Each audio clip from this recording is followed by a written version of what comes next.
नमस्कार, मी शिवांगी शर्मा आणि आपण पाहत आहात तळोदा वृत्तांकन न्यूज। चला जाणून घेऊया आजच्या ताज्या बातम्या। लोकनायक जयप्रकाश सूतगिरणीत विदारक परिस्थिती। पाहणीवेळी जबाबदार अधिकारी अन संचालक गायब। 100 ते 150 कोटींची मालमत्ता लिलावाच्या उंबरठ्यावर। यंत्रसामग्री गायब तर परिसरात बांधली जात आहेत जनावरे। मुख्य संपादक दीपक गोसावी यांच्यासह तळोदा वृत्तांकन न्यूज नेटवर्क शहादा।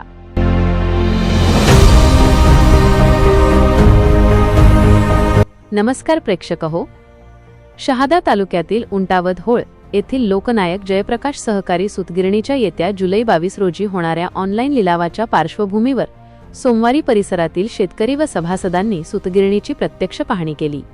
मात्र या अत्यंत संवेदनशील व महत्त्वाच्या प्रसंगी सूतगिरणीत एकही जबाबदार अधिकारी, कर्मचारी अथवा संचालक मंडळाचा प्रतिनिधी उपस्थित नसल्याचे समोर आले।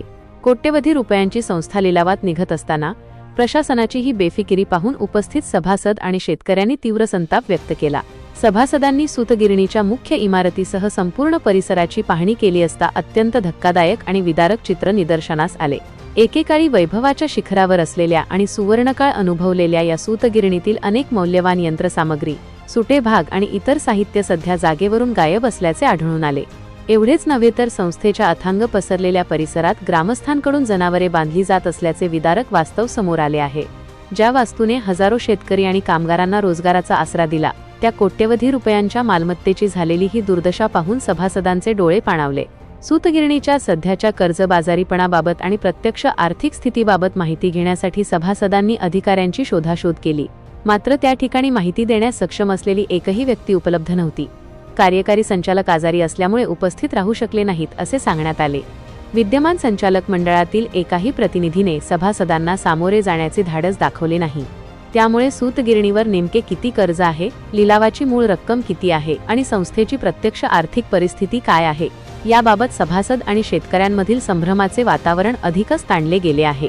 या पाहणीप्रसंगी प्रसारमाध्यमांशी संवाद साधताना बाजार समितीचे सभापती अभिजित पाटील यांनी सूतगिरणीच्या व्यवस्थापनावर जोरदार हल्लाबोल केला।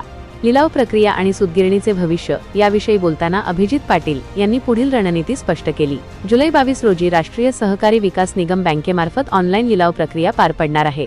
जर या लिलावात खरेदीदार मिळाला नाही किंवा लिलाव यशस्वी झाला नाही तर सूतगिरणी पुन्हा सुरू करण्याच्या दृष्टीने बँकेशी पुन्हा सविस्तर चर्चा केली जाईल।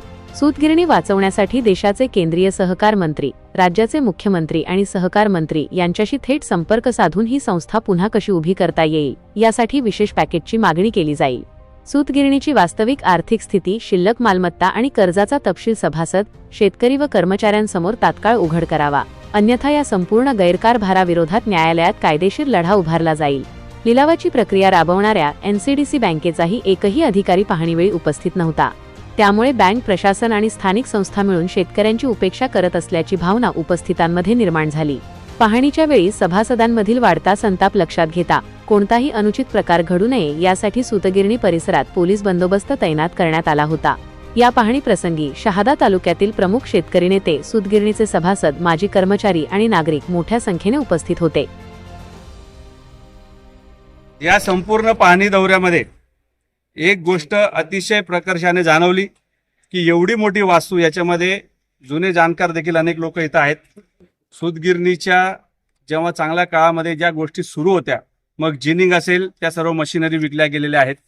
सर्व भंगार आपण जो म्हणतो तो देखील काढण्यात आलेला दिसतो, काहीच दिसत नाही। इथं ही सूतगिरणी गुरांसाठी छावणी केलेली आहे की काय, अशा प्रकारची परिस्थिती इथे दिसून आली। चारा आहे, गुरंढोरं आहेत, परंतु माणसं नाहीत, कोणी जबाबदार व्यक्ती नाही। ऑफिसेसमध्ये कोणीही नाही, फक्त लाईट चालू करून ठेवलेला आहे। अतिशय वाईट परिस्थिती या सूतगिरणीची एकंदरीत दिसून आली। आज खरं तर पाहणी दौरा ठेवला होता, परंतु एकही जबाबदार व्यक्ती नाही। आणि मुख्य ऑफिस आम्ही बघितलं, इतर सर्व जेवढे रूम्स आहेत बघितलं, कधी काळी सुवर्ण काळ सुरू असताना इथं 26 6 युनिट्स होते। जिनिंग मोठ्या प्रमाणामध्ये सुरू होती, ते सर्व ट्रान्सफॉर्मर्स असतील, मशीन्स असतील, हे सगळे विक्रीला निघालेलं आहे किंवा विकलं गेलेलं आहे।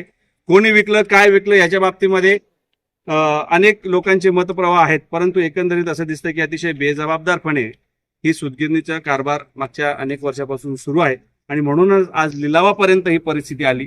खरंच जर कधी संचालक मंडळ सिरियस असतं, निवडून आल्यानंतर जेवढ्या उत्साहाने त्यांनी याच मंदिरामध्ये आरती केली, तेवढ्या उत्साहाने जर थोडाफार जरी बदल करण्याचा प्रयत्न या सूतगिरणीमध्ये केला असता तर निश्चितपणाने ही सूतगिरणीचे चांगले दिवस आले असते. परंतु आज आम्हाला कळतंय की मागच्या 2.5 वर्षामध्ये साधी भेट देखील सूतगिरणीच्या संचालकांनी या परिसरामध्ये दिलेली नाहीये आणि म्हणूनच एक प्रकारे जनावरांसाठी ही सूतगिरणी आहे की काय अशा प्रकारची परिस्थिती निर्माण झाली. अतिशय दुःख सर्वांनाच बघितल्यावर झालेलं आहे.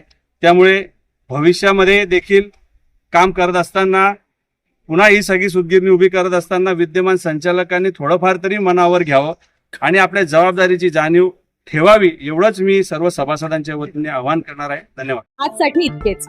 अशाच ताज्या आणि महत्त्वाच्या बातम्या पाहण्यासाठी आमच्या चॅनलला सबस्क्राईब करा. धन्यवाद.